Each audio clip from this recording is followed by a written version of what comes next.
جی السلام علیکم ورحمۃ اللہ وبرکاتہ۔ اعوذ باللہ من الشیطان الرجیم، بسم اللہ الرحمن الرحیم۔ وجاءوا على قمیصه بدم کذب قال بل سولت لكم انفسكم امرا فصبر جمیل واللہ المستعان على ما تصفون۔ جی، اللہ تعالیٰ کا ارشاد ہے کہ وجاءوا علی قمیصہ بدم کذب، اور وہ لائے تھے یوسف علیہ السلام کی قمیص پر جھوٹا خون لگا کر۔ قال، یعقوب علیہ السلام نے فرمایا، بل سولت لکم انفسکم امرا، بلکہ تم نے اپنے دل سے ایک بات بنا لی ہے۔ فصبر جمیل، تو صبر ہی، خوبصورت صبر ہی بہتر ہے، یا اس کو کروں گا والے معنی میں لے سکتے ہیں۔ واللہ المستعان علی ما تصفون، اور اللہ تعالیٰ ہی مددگار ہیں جو باتیں تم بناتے ہو ان کا۔ گزشتہ آیات میں حضرت یوسف علیہ السلام کی کنویں میں ڈالنے کے بعد بھائیوں کی واپسی کا تذکرہ تھا کہ وجاءوا اباہم عشاء یبکون، کہ وہ اپنے والد کے پاس رات کو آئے۔ مفسرین نے لکھا ہے کہ رات کو آنے کی وجہ یہ تھی کہ جیسے رات کا اندھیرا بھی ان کی جھوٹ کے لیے معاون بن جائے، کیونکہ لائٹ کے اس طرح کے انتظامات تو پہلے نہیں تھے، تو اب وہ رات کے وقت آئے تاکہ جو ہم روئیں گے اس رونے میں جو ہے ہمارے والد صاحب کو ہمارے جھوٹ کا اندازہ نہ ہو جائے، اس وجہ سے رات کے وقت میں آئے۔ اچھا، آ کر کیا کہا کہ بھیڑیے نے کھا لیا، اب اس کی دلیل کے طور پر کیا لائے؟ اس آیت میں اس کا ذکر ہے کہ دلیل کے طور پر لائے جی وجاءوا علی قمیصہ بدم کذب، کہ جھوٹ موٹ خون لگا کر لائے۔ والد صاحب کو جب بتلایا کہ ہم تو آگے چلے گئے تھے، یوسف علیہ السلام کو بھیڑیے نے کھا لیا۔ بعض مفسرین نے لکھا ہے کہ بھیڑیے کو بھی ساتھ پکڑ کے لائے، اس کو جو ہے نا، حضرت تفسیر مظہری میں لکھا ہے۔ تو کس بھیڑیے نے کھایا ہے؟ حضرت یعقوب علیہ السلام اللہ کے پیغمبر تھے۔ حضرت یعقوب علیہ السلام نے بھیڑیے سے پوچھا کہ بھائی تم نے یوسف علیہ السلام کو کھایا ہے؟ تو بھیڑیے نے کہا کہ میں نے تو نہیں کھایا، نہ مجھے پتا، میں تو یوسف کے قریب بھی نہیں گیا۔ یہ ایک روایت ہے جو میں نے آپ کے سامنے کی۔ بہرحال حضرت یعقوب علیہ السلام نے قمیص کو دیکھا۔ اب عجیب اتفاق کیا ہوا کہ کہتے ہیں نا، جب انسان کوئی غلط کام کرتا ہے تو بس اوقات اس کی عقل پہ پردہ پڑ جاتا ہے، یعنی چور کوئی نہ کوئی نشانی چھوڑ کے جاتا ہے، تو ایسا ہی ہوا۔ اب قمیص لے کے آئے، اب قمیص پھٹی نہیں ہوئی، بالکل صحیح سالم وہ قمیص ہے، کرتا ہے، اور اس پہ خون لگا ہوا ہے۔ حضرت یعقوب علیہ السلام نے دیکھ کر کہا کہ بیٹو صحیح بات بتلاؤ، مطلب وہ کیسے بھیڑیا تھا کہ جو اتنا عقل مند اور دانش مند تھا کہ اس نے یوسف علیہ السلام کو کھا لیا اور ان کی قمیص کو کہیں سے بھی پھاڑا نہیں۔ بہرحال حضرت یعقوب علیہ السلام نے صحیح سالم کرتے کو دیکھ کر استدلال کیا اور کہا بل سولت لکم انفسکم امرا، کہ معاملہ کچھ اور ہے۔ اب یہاں پر ایک بہت ہی اہم اشکال آتا ہے، اس کو ذرا توجہ سے سنیے گا، پھر اس کا حل میں عرض کرتا ہوں۔ وہ اشکال یہ پیش آتا ہے کہ حضرت یعقوب علیہ السلام کو ایک مضبوط دلیل مل گئی تھی کہ یوسف علیہ السلام کی جو قمیص ہے وہ یہ بتلا رہی ہے کہ یوسف علیہ السلام کو بھیڑیے نے نہیں کھایا۔ معاملہ کچھ اور ہے، کہہ بھی دیا بیٹوں سے سولت لکم انفسکم امرا، لیکن آگے کیا کہہ رہے فصبر جمیل، صبر جمیل کی تفسیر کی گئی ہے کہ لوگوں کے سامنے بھی شکوہ شکایت نہ ہو اور کوئی اپنی طرف سے تدبیر کی بھی کوشش نہ کرے، بلکہ 100% معاملے کو اللہ کی طرف چھوڑ دے۔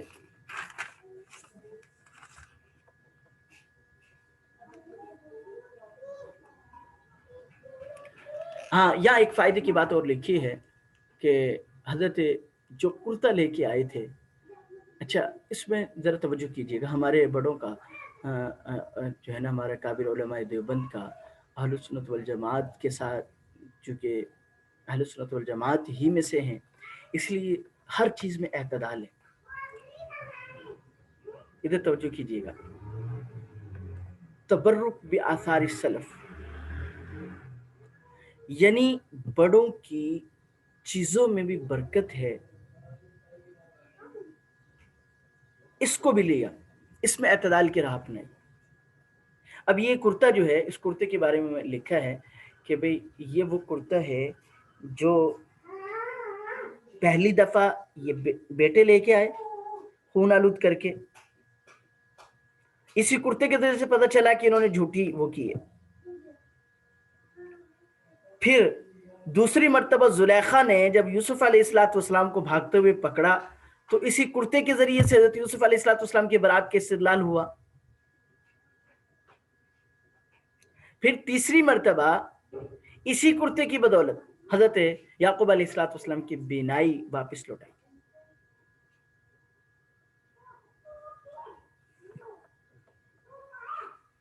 اچھا دوسری بات توجہ کیجیے گا، دوسری بات حضرت یعقوب علیہ السلام اللہ کے پیغمبر ہیں۔ بل سولت لکم انفسکم امرا، کہہ دیا کہ کرتے کی وجہ سے بتلا دیا کہ تم نے کوئی بات گھڑ لی ہے، یعنی تم جھوٹ بول رہے ہو۔ اب ذرا توجہ کیجیے گا، یہی بات حضرت یعقوب علیہ السلام نے اس وقت بھی کہی کہ جب بنیامین کو حضرت یوسف علیہ السلام نے روک لیا تھا اور دوبارہ یہ بھائی یعقوب علیہ السلام کے پاس گئے تھے، اس وقت بھی حضرت یعقوب علیہ السلام نے یہی بات کی تھی کہ بل سولت لکم انفسکم امرا، کہ تم نے کوئی بات جھوٹ موٹ گھڑ لی ہے۔ اب ذرا توجہ کیجیے گا، حضرت یعقوب علیہ السلام اللہ کے پیغمبر ہیں،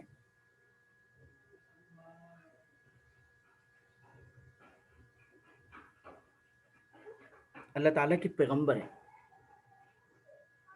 لیکن استدلال کیے دونوں دفعہ، پہلی دفعہ بھی اس موقع پر، دوسری مرتبہ جب بنیامین کو روک لیا گیا تو فرمانے لگے لیکن پہلی مرتبہ کا استدلال ٹھیک تھا، دوسری مرتبہ کا استدلال غلط تھا۔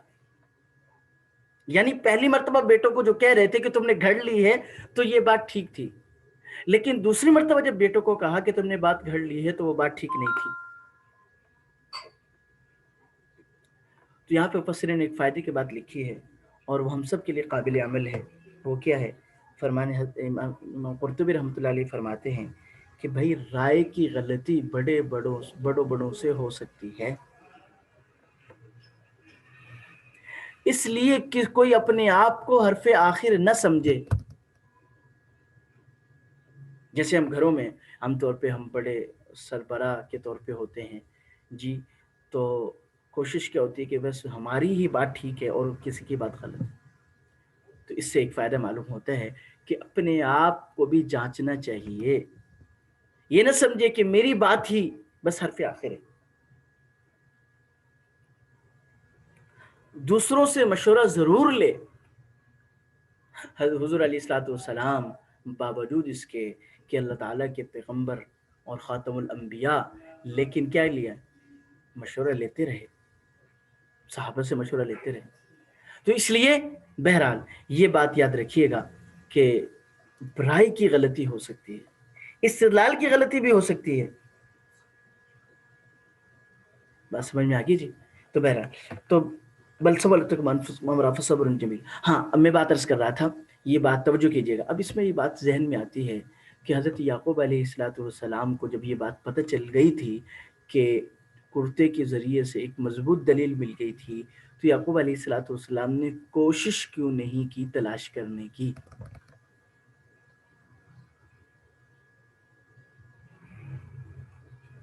جی جی، کوئی بتلائیں گی بھائی؟ میرا سوال سمجھ میں آ رہا ہے جی؟ ذہن میں آ رہا ہے جی؟ کوشش کیوں نہیں کی؟ تو اس کے بارے میں مفسرین نے لکھا ہے اصل میں دو چیزیں ہوتی ہیں. ایک چیز ہے کہ تقدیر کا علم ہو جائے کہ یوں ہی ہونا ہے. دوسری چیز یہ ہے کہ تدبیر ہی کی طرف بندہ کوشش کرے.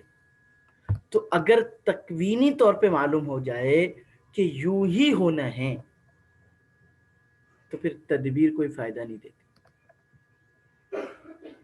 چونکہ یعقوب علیہ الصلوۃ والسلام اللہ کے پیغمبر تھے، تو اللہ کی طرف سے کسی یعنی وحی کے ذریعے سے بتلا دیا گیا تھا کہ آزمائش ہوگی آپ پر. تو اب تلاش کرنا بے سود تھا. اس لیے کیا کہا؟ فصبر جمیل. خوبصورت یعنی اللہ تعالیٰ کی طرف سے جو آزمائش ہے اس پر پورا اترنا ہے، یعنی اس کی کوشش کرنا، صبر جمیل. تو بات سمجھ میں آ رہی ہے جی؟ بہرحال اس لیے حضرت یعقوب علیہ الصلوۃ والسلام نے تلاش نہیں کی، جستجو نہیں کی، کوشش نہیں کی، کیونکہ آزمائش اللہ کی طرف سے تھی. یہ آزمائش کا رہنا مقدر تھا اللہ پاک کی طرف سے. تو بہرحال اچھا، اب حضرت یعقوب علیہ الصلوۃ والسلام نے صبر اختیار کیا.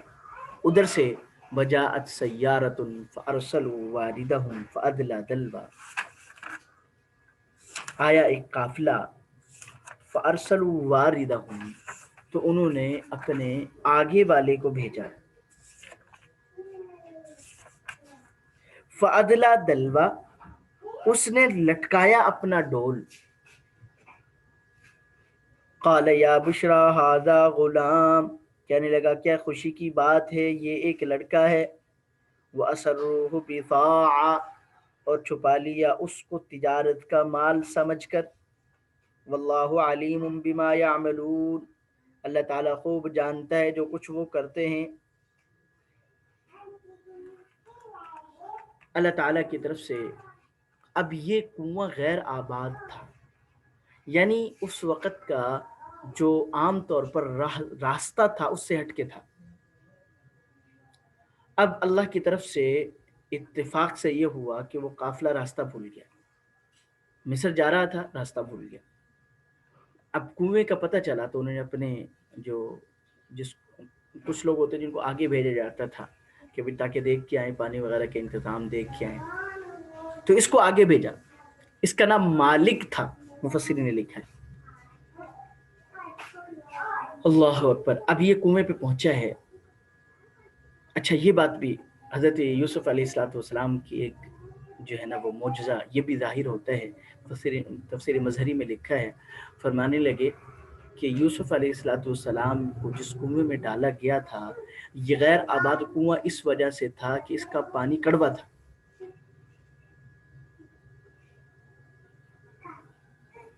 جی، حضرت یوسف علیہ الصلوۃ والسلام کنویں میں گئے ہیں تو لکھا ہے کہ اس کا پانی میٹھا ہو گیا. حضرت یوسف علیہ السلام کے جانے کی وجہ سے کنویں کا پانی میٹھا ہو. یہ حضرت یوسف علیہ السلام کا معجزہ یہ ظاہر ہو تو اللہ کی طرف سے تھا کہ دیکھیں، اس لیے کہتے ہیں نا کہ نیک کی صحبت صحبت صالح تو صالح کو نہیں. اب کنویں کو حضرت یوسف علیہ السلام کی صحبت ملی ہے کنویں کے پانی کو، تو کڑوا تھا میٹھا ہو. اب وہ قافلے والا آیا، اس نے اپنا جو ہے ڈول ڈالا. اب ڈول ڈالا، حضرت یوسف علیہ السلام بچے تھے، ڈول بڑا تھا، تو اس میں یوسف علیہ السلام بیٹھے. اب اس نے دیکھا کہ وزنی چیز آئی، اس نے ڈول کو اوپر کھینچا تو دیکھا خوبصورت بچہ. یا بشرا، یہ بشرا کے بارے میں تو تفسیر یا تو یہ کہ ویسے ہی تعجب سے کہنے لگا کہ خوشخبری ہے، یا پھر لکھا ہے کہ اس کے ساتھ والا جو تھا وہ مطلب جو ہے اس کے ساتھ والا جو تھا وہ اس کا نام بشرا تھا. اس نے اس کو بلایا یا بشرا کہ بھائی یہ دیکھو بھائی بشرا مطلب اس کا نام تھا. اس کو بلایا کہ بھائی دیکھو یہ تو کتنا خوبصورت لڑکا ہے. کیونکہ اس وقت کے اعتبار سے ہم شاید اس کو نہ سمجھ سکیں، آج سے 150 سال پہلے کے ماحول میں جائیں کہ جب غلاموں کی خرید و فروخت ہوتی تھی، اب غلام بھی مال تجارت ہوتا تھا. تو اب یوں سمجھ لے کہ جیسے کہتے ہیں نا اس وارد کی مالک کی جو پانی ڈالنے والے اس کی قسمت جاگ گئی. کتنا خوبصورت بچہ، وارے نیارے ہو گئے. تو اس نے اس سے کہا تعجب سے ہاذا غلام. اچھا اب پتہ چل گیا، اب یوسف علیہ السلام کو خوبصورتی کی وجہ سے اور غلام سمجھ کر انہوں نے تو رکھا، لیکن اب سوچنے اب فیصلہ کیا کہ اس کا چرچا نہیں کرنا قافلے میں جا کر. کیوں کہ قافلے میں جا کر اگر چرچا کیا تو کیا ہوگا کہ قافلے والے کہیں گے اس میں ہمارا بھی حق ہے، اور یہ ہے بہت قیمتی شے. اس لیے وَأَسَرُّوهُ بِضَاعَةً انہوں نے سامان تجارت کے طور پر، یعنی کس طرح کہ ہاں وَأَسَرُّوهُ کا دو معنی ہو سکتے ہیں. ایک معنی وَأَسَرُّوهُ بِضَاعَةً، یوسف علیہ السلام کے بھائیوں نے اس کو مال تجارت کے طور پر مطلب اس کو چھپ سمجھا، یعنی کہا کہ یہ غلام ہے، بھگوڑا غلام ہے، ٹھیک ہے، لہذا تم اس کو خرید لو. تو تجارت کے طور پر اس کو یعنی کہ سامان سمجھ کر بیچ دی.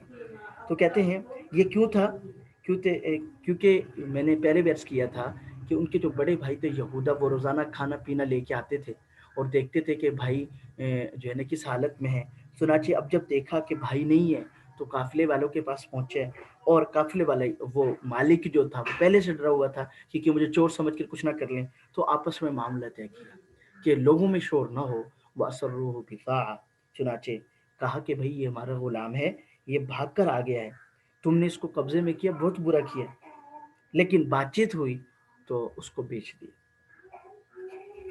بھائیوں نے خود ہی مال تجارت بنا کر بیچ دیا. ایک معنی. دوسرا معنی یہ ہے کہ خود اس وارد نے، مالک نے قافلے والوں سے چھپایا، یعنی یوں ظاہر کیا کہ وہاں ایک بندے نے ہمیں یہ غلام دیا ہے بیچنے کے لیے، یعنی یہ میری خود ملکیت نہیں ہے، تاکہ سب اس میں شریک نہ ہوں. بہرحال حضرت یوسف علیہ السلام. اچھا اب یہاں پہ اشکال پیش آتا ہے کہ یوسف علیہ السلام نے ان سے کیوں نہ کہا کہ بھائی یہ میں تو ان کا بھائی ہوں. اس کے بارے میں لکھا ہے اصل میں یہ ہے کہ چونکہ یوسف علیہ السلام چھوٹے تھے، ڈر گئے کہ اگر یہ کہا کہ میں تو ان کا بھائی ہوں تو پہلے انہوں نے چھوڑ دیا، اب مار نہ ڈالیں، اس لیے نہ ان سے کہا نہ ان سے کہا، خاموش رہے. چنانچہ وَشَرَوْهُ بِثَمَنٍ بَخْسٍ دَرَاهِمَ مَعْدُودَةٍ. واللہ بما یعملون، اللہ تعالیٰ جانتے ہیں جو کچھ وہ کرتے ہیں. اس میں مفسرین نے لکھا ہے کہ حضور علیہ الصلوۃ والسلام کو بھی تسلی دینا مقصود ہے کہ یوسف علیہ الصلوۃ والسلام کے بھائیوں نے کیا کیا تھا، مٹانے کی کوشش کی تھی، دور کرنے کی کوشش کی تھی، ختم کرنے کی کوشش کی تھی، لیکن اللہ جل شانہ نے ان کو بڑھانے کی، ترقی دینے کی، انمنٹ کرنے کی، انمول کرنے کی کا ارادہ تھا۔ اللہ کا ارادہ ان کے یوسف علیہ السلام کے بھائیوں کے ارادے پر غالب رہا۔ تو آپ بھی مکہ والوں کے ظلم و ستم سے پریشان نہ ہو، ان شانئک هو الابتر، آپ کے جو دشمن ہیں وہی دم بریدہ ہیں، انہی کا نام و نشان مٹ جائے گا اور آپ کا نام تا قیامت رہے گا۔ تو واللہ علیم بما یعملون، اللہ کو سب منصوبوں کا علم تھا۔ اس میں ایک بات یہ ہے، دوسری بات یہ ہے کہ اللہ تعالیٰ کو علم تھا جو کچھ چل رہا تھا، لیکن اللہ تعالیٰ چاہتے تو سب کچھ مٹا کر یعقوب علیہ السلام کو اطلاع کر دیتے اور وہ یوسف علیہ السلام، لیکن اللہ نے چونکہ ایک اللہ کی طرف سے یوں ہی ڈھیل دینی مقصود تھی کہ معاملہ یوں ہی چلے، یہ یوں سمجھے کہ ہماری تدبیر چل رہی ہے۔ جیسے عام طور پر ہم کیا سمجھتے ہیں کہ مثلا ہم کوئی کام کرتے ہیں، مثلا یہ ہم پڑھنا پڑھانا کر رہے ہیں تو میں یہ سمجھ رہا ہوں کہ بھئی میرے ارادے کا دخل ہے، آپ یہ سمجھ رہے ہیں کہ اپنے ارادے کا دخل ہے۔ در حقیقت میرے اور آپ کا ارادہ اللہ کے ارادے کا مظہر ہے، ہم وہ کر ہی نہیں سکتے جو اللہ نہ چاہے۔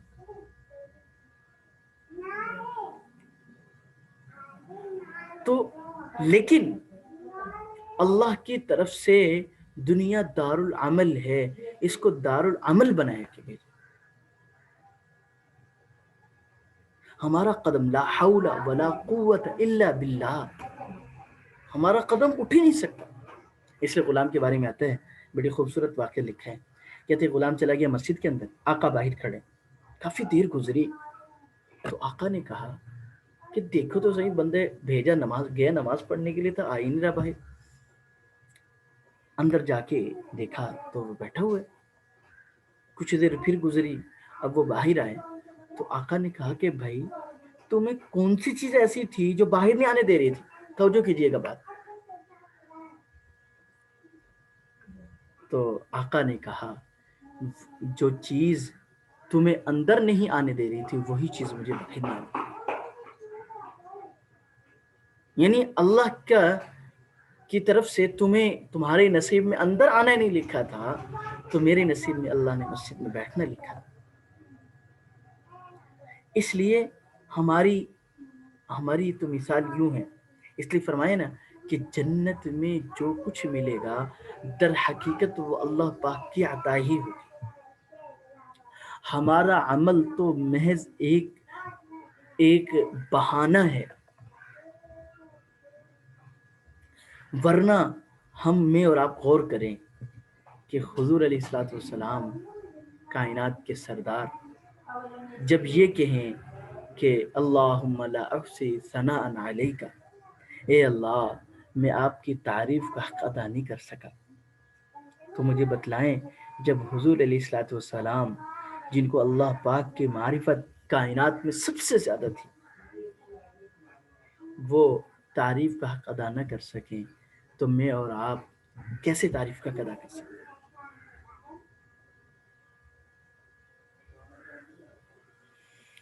اللہ اس لیے فرماتے ہیں، ایک عالم فرماتے ہیں کہ دنیا داروں کا تکبر ہوتا ہے اور دین داروں میں بھی تکبر ہوتا ہے۔ تو فرمانے لگے دین داروں کا تکبر دنیا داروں کے تکبر سے بسا اوقات سخت ہو جاتا ہے۔ کس لیے کہ وہ گناہ میں تکبر کر رہا ہوتا ہے، کم از کم اپنے آپ کو گناہ گار سمجھ رہا ہے۔ یہ نیکی میں متکبر ہوتا ہے کہ میرے پاس تو میں تو بہت نیک عمل کر رہا ہوں، میرے برابر تو کوئی ہو نہیں سکتا۔ اس لیے ایک بزرگ تھے گجرات کے، حضرت مولانا احمد علی لاہوری اور رحمۃ اللہ علیہ کے خلفاء میں سے تھے، انہوں نے ایک مرتبہ نصیحت کی، حضرت نے پنجابی زبان میں کی، میں اس کو اردو میں آپ کو بتلا دیتا ہوں۔ حضرت نے فرمانے لگے کہ سارا علم بیکار ہے عمل کے بغیر، اور سارا عمل بیکار ہے اخلاص کے بغیر.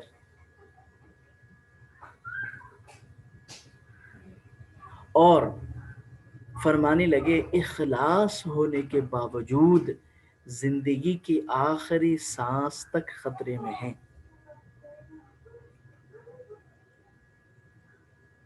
اس لیے توفیق عمل کا مل جانا، اس پر نازا نہ ہوں، فخر نہ کریں، ہاں شکر ضرور کریں،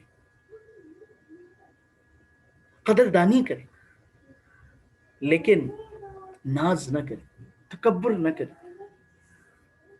اللہ تعالی ہمیں صحیح سمجھ نصیب فرمائے. تو بہرحال تو عدل عدل. اچھا، اب وہ کیا کیا؟